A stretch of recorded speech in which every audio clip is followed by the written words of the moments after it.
Hello and welcome to the Farming Week, the podcast from Agriland that keeps you up to date with all the latest in Irish agriculture.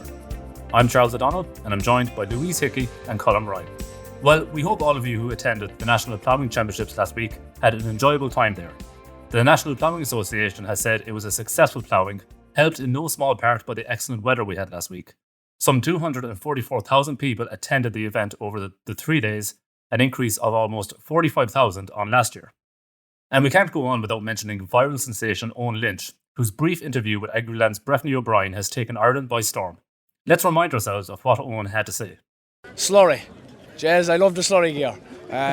Lot of slurry. I just think about slurry. I eat slurry and dream about slurry. That's my motto now. So. That was Owen Lynch there. And indeed, it's Slurry where we start today. The closed period for slurry spreading is just around the corner. The deadline for applying slurry is September 30th, so on Monday, with the closed period beginning the following day. And there have been calls from many stakeholders to have that pushed back due to generally poor weather conditions and the workload on farmers and contractors. However, Louise, it looks at this stage that the closed period will begin on its current schedule. Yes, Charles. So as you said, there are only a few days left now to get slurry spread. Results from the Taisce National Fodder Survey show that over 75% of farms that are actively recording data on Pasture Base Ireland are significantly behind target for average farm cover to support autumn grazing on farm. There have been many calls to extend the deadline for spreading.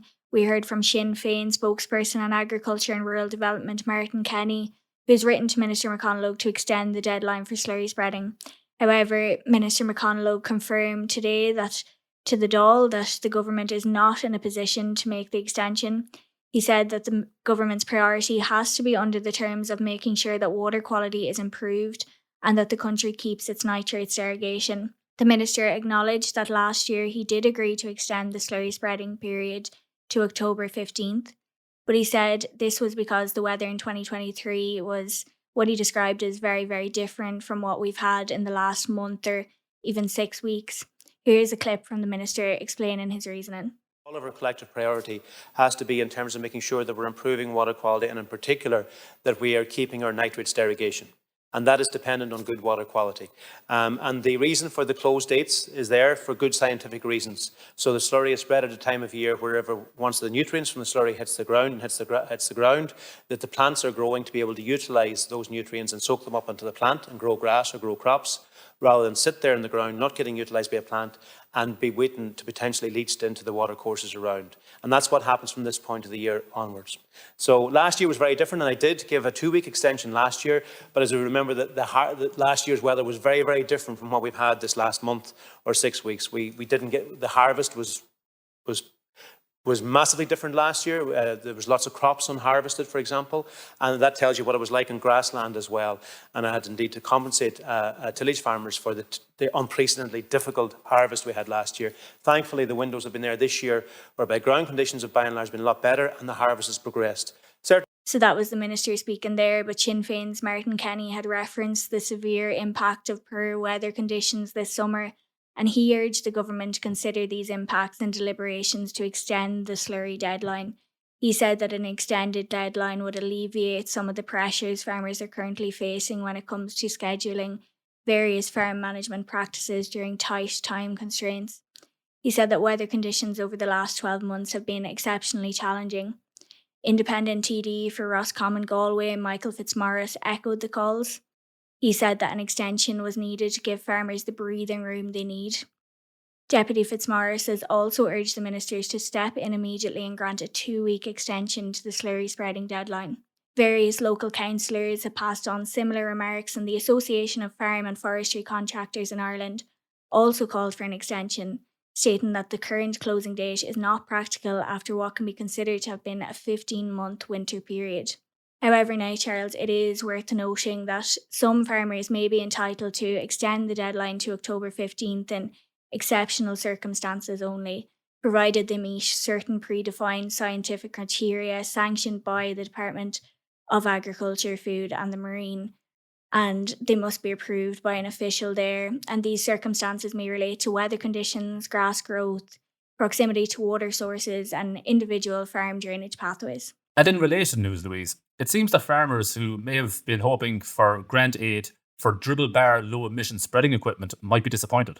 Yes, so concerns have been raised that smaller farmers will be hit with a cost burden following the confirmation of the exclusion of the dribble bar from TAMS. A call has come from the Irish Farmers Association National Rural Development Chair John Curran, who stated that the association has been seeking for the dribble bar to be reinstated as an eligible investment item under TAMS 3 since before it was launched.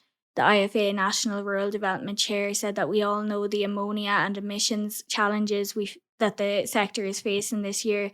So by not having the full complement of technologies grant aided under TAMS 3, he said that was baffling. He said the trailing shoe just isn't suitable for all farms, most especially those on heavy or hilly farms.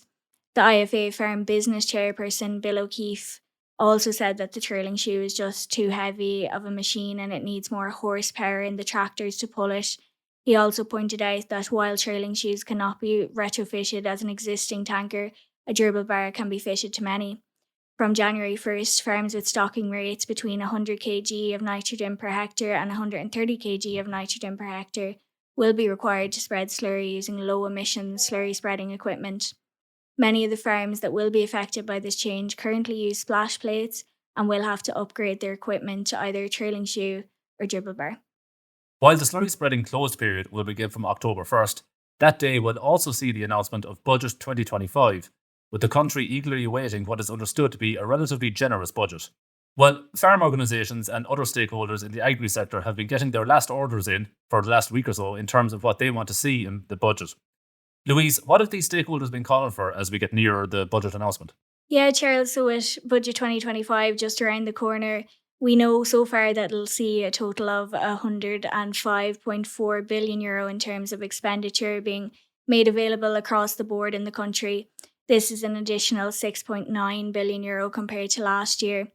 Most government members have already made their requests for the budget, and there has been plenty of calls on ministers within the Department of Agriculture, Food and the Marine to gain significant support for the agriculture sector there. Taoiseach Micheál Martin has already indicated that Budget 2025 will be farmer friendly. I think we previously covered the calls from the ICMSA and the IFA on the podcast, Charles, but just to touch base on those, the two associations similarly had called for grant rates for slurry storage to be increased, along with measures to support farm transfers. There were also calls there for specific payments in relation to the suckler cow, the ewe and the calf rearing scheme. On top of these calls this week, we also heard from MOCRA. The group is calling for forgotten farmers to be remembered in this year's budget. There are an estimated 3,500 farmers who lost out on vital farmer supports due to cuts in public expenditure by the government following the last recession. The Forgotten Farmers Group had typically set up their agricultural holdings before 2008 and were under 40 in 2015, but did not qualify for the Common Agricultural Policy supports as had other young farmers at that time. The Minister for Agriculture, Charlie McConalogue, told the Dáil earlier this year that it was his objective to include a scheme for the group in the next budget.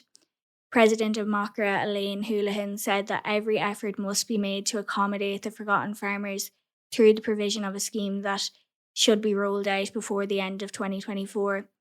We also understand that Minister McConalogue is seeking money in Budget 2025 in relation to infectious bovine rhinotracheitis, also known as IBR. Sources have indicated that the Minister is seeking funding in respect of live exports of calves where calves have not been tested for IBR.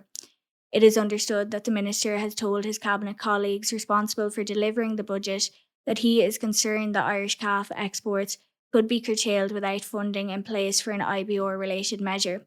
Sources suggest that the Minister is confident that funding at some level will be provided.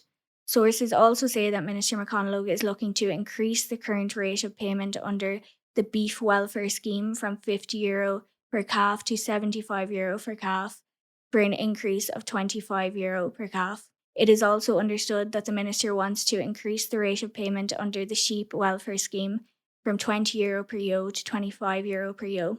The Minister is also understood to be seeking funding for the tillage sector as a priority. The Taoiseach also confirmed today that the issue of the residential zoned land tax will be addressed before next week's Budget 2025 is announced. Overall, circa 52,000 hectares of land is identified on the draft maps, while circa 49,300 hectares of land is proposed to be retained on the maps. Moving on now, and the Environmental Protection Agency, or EPA, has published a report on air quality in Ireland, and according to the report, solid fuel use in home heating is one of the main culprits for air quality issues in rural towns and villages. Louise, what exactly did the report say? So, Charles, the report is based on a monitoring network consisting of 115 monitoring stations reporting hourly. This number of stations is up from 29 in 2017, according to the EPA. The environmental body found that while air quality in Ireland does comply with current EU standards, achieving the more stringent World Health Organization, or WHO, air quality targets will be very challenging. The report said that there are concerning localised issues which lead to poor air quality in Ireland. The agency said that based on 2023 monitoring results, Ireland will exceed the 2026 targets despite performing better than many other EU countries. The EPA's report said that the main sources of these pollutants are through the burning of solid fuel in towns and villages and traffic in cities. The report stated that continued progress on residential retrofit programs will help to reduce fine particulate matter pollution, but vigilance is also needed to ensure that only compliant solid fuel, such as low smoke fuel and dried wood, is being sold to households. Director of the EPA's Office of Radiation Protection and Environmental Monitoring, Dr. Micheál Lahan, said that air pollution is not just a city phenomenon, but that there are negative impacts in towns and villages right across the country. Meanwhile, EPA Programme Manager Roni Hawes called for more stringent enforcement of the solid fuel regulations by upping inspections on retailers. She said that Ireland should introduce new laws to reduce the pollution potential of solid fuels in 2022. She said that we need to see a strong inspection campaign by local authorities this winter to make sure all retailers only stock and sell approved solid fuel. Moving away from that report, Louise, but on a closely related matter, payments for this winter's fuel allowance have kicked off now, haven't they? Yeah, Charles. So on the back of the report there, moving on from that, we've seen Minister for Social Protection Heather Humphreys confirming the allowance for fuel will be paid to over 400,000 households from this week. The means-tested payment will be paid over the course of 28 weeks at a weekly rate of €33, or alternatively, it can be paid in two payments for €462 each. A single person over the age of 70 can have means of €512 per week to receive the payment, while a couple can have means of €1,024 per week. The amount of savings disregard in the over 70s means test has been increased from €20,000 to €50,000. In the case of a couple where only one person is over 70, they will be assessed under the over 70s means criteria. The weekly means threshold for those aged under 70 was increased in Budget 2023 by €80 per week, up to €200 above the weekly rate of the state contributory pension. Minister Humphreys said that as part of Budget 2025, she will be looking at how the government can help more families qualify, and that the aim is that no old person would be afraid to turn on their heating during the colder months. Last month, Minister Humphreys also announced an expansion of the fuel allowance to employment support scheme participants, including those on rural social schemes. For this fuel allowance season, the period a person spends on an employment support scheme will count towards the qualifying period for fuel allowance. These employment support schemes include the Community Employment Scheme, TUS, and the Rural Social Scheme. The measure will benefit those that leave a qualifying social welfare payment to engage in an employment support scheme. This includes the state pension, disability allowance, pharmacist, and job seekers transitional payment. Those who move on to a qualifying social welfare payment or fuel allowance following completion of an employment support scheme will also be able to use the period spent on the employment support scheme to satisfy the payment period requirement for fuel allowance. The 2024 or 2025 fuel allowance season will continue until April 4th. We'll move on now and talk about incoming changes to the Board BA Quality Assurance Producer Standards. We've known for some time now that major changes to the quality assurance system are on the way for beef, dairy and sheep farmers. And this week, Louise, we got some insight into how this will be rolled out. What do we know so far? Yes, Charles, so details of the updated Board BA sustainability quality assurance schemes were outlined at a farmers' meeting this week in County Cavan. Board BA's Agri-Sustainability Manager Liam McCabe said that stage 1 of the 5-stage sign-off process is expected to be completed by the end of this year, allowing for the pilot of the draft standard to commence early next year in 2025. The Board BA representative said that there will be particular areas of focus in an audit and they will be influenced by previous non-compliances on the farm. He acknowledged that changes may be needed to the new pilot standard, saying it's one thing sitting down agreeing criteria in a room, but ultimately we need to see how that's implemented on farms. Farmers have been reassured that any changes that are going to come into effect will be communicated with a significant lead time. Any further updates on that will be published on Agriland as soon as they come available. Thanks for bringing us up to speed on that, Louise. Now, a bill was introduced in the Dáil this week by an independent TD, which, if passed, would change the position of An Taisce in the planning process. You'll be aware, of course, that An Taisce's interventions in the planning process for certain agricultural and agribusiness developments have on occasion led to controversy and criticism from agri-sector stakeholders. Louise, it's very early days for this bill, but what do we know so far? Yes, Charles. So independent Tipperary TD Matty McGrath introduced a bill which, as you said, would remove An Taisce as a prescribed authority in planning legislation. The government is not opposing the bill and it has moved to the second stage in the Dáil so far. McGrath's plan bill is called the Planning and Development An Taisce Bill 2024. At the moment, we know that An Taisce can refer a planning application, and McGrath's reasoning, I suppose, he stated that at the moment An Taisce can, of course, refer a planning application, and Matty McGrath stated that his reason was that objections from An Taisce have delayed agricultural advancements and job creation initiatives in the past. He claimed that the bill would ensure a more equitable and balanced approach to planning and development by reducing An Taisce's ability to object the planning applications. Deputy McGrath cited a case of a cheese manufacturing plant in Kilkenny, where he said that the development was delayed after An Taisce took the case to the Supreme Court after their objections to the development were rejected. The Supreme Court also rejected the case at the time. McGrath said it caused much delays in the process and said it was time to remove the body from the process altogether. Thanks, Louise. Finally this week, many farmers face the issue of members of the public entering their land without asking permission first. But one farmer recently had to deal with a helicopter landing in one of his fields.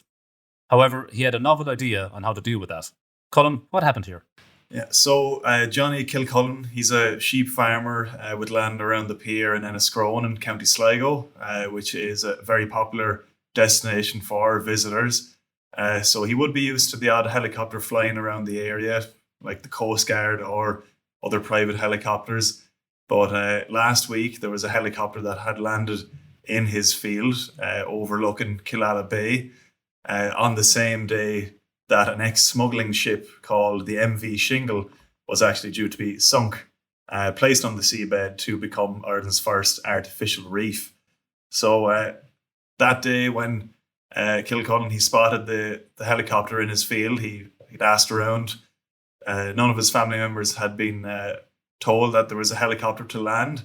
So he took it upon himself then to head on down to the helicopter and to park his tractor beside it then. And not only did he park his tractor there, he lifted his front loader up so it was level with the blades of the helicopter. So when he was leaving the field then, he just let a Garda know that he had parked his tractor there and he'd left his details inside his tractor as well if anyone wanted to contact him. So his main reason for doing that was just to kind of make a point, is what he had told me. Just he wanted people to be asking permission to actually land a helicopter in his field. So he went off then that afternoon down to look at the ship being sunk. While he was down at the pier in Killala, he got a phone call then from a crew of the helicopter who were looking to get up in the air to film the sinking of the ship. Kilcullen, he wasn't in a position at that time to be able to head back to his tractor to move it. So he told them they could climb in the back window, let up the handbrake and shove the tractor out of the way. So that's what he decided to do then. That's what the crew done themselves. They were able to move the tractor then, and they were able to then take off and to film a few shots of the ship being sunk. So he does stand by what he had done because he just wanted to prove a point, like he said. He said that the crew, they should have asked for permission to land in his field because he had his store lambs grazing at the time. So, I suppose anything could have happened really. But no, he does stand by what he done. He said that there is a saying in his own house that he said that what's having is worth asking for. So that was the main message that he was trying to get across. Thanks, Colm. And if you want to read more about that story, and indeed all of the stories on today's podcast, you can check them out on Agriland.ie and the Agriland app. But that is unfortunately all we have time for today. Please don't forget to rate, review and follow The Farming Week on Spotify, Apple Podcasts or wherever you get your podcasts. We'd love if you could spare some time to give us 5 stars and share The Farming Week with anyone you think might be interested. From Louise, Colm and myself, goodbye for now.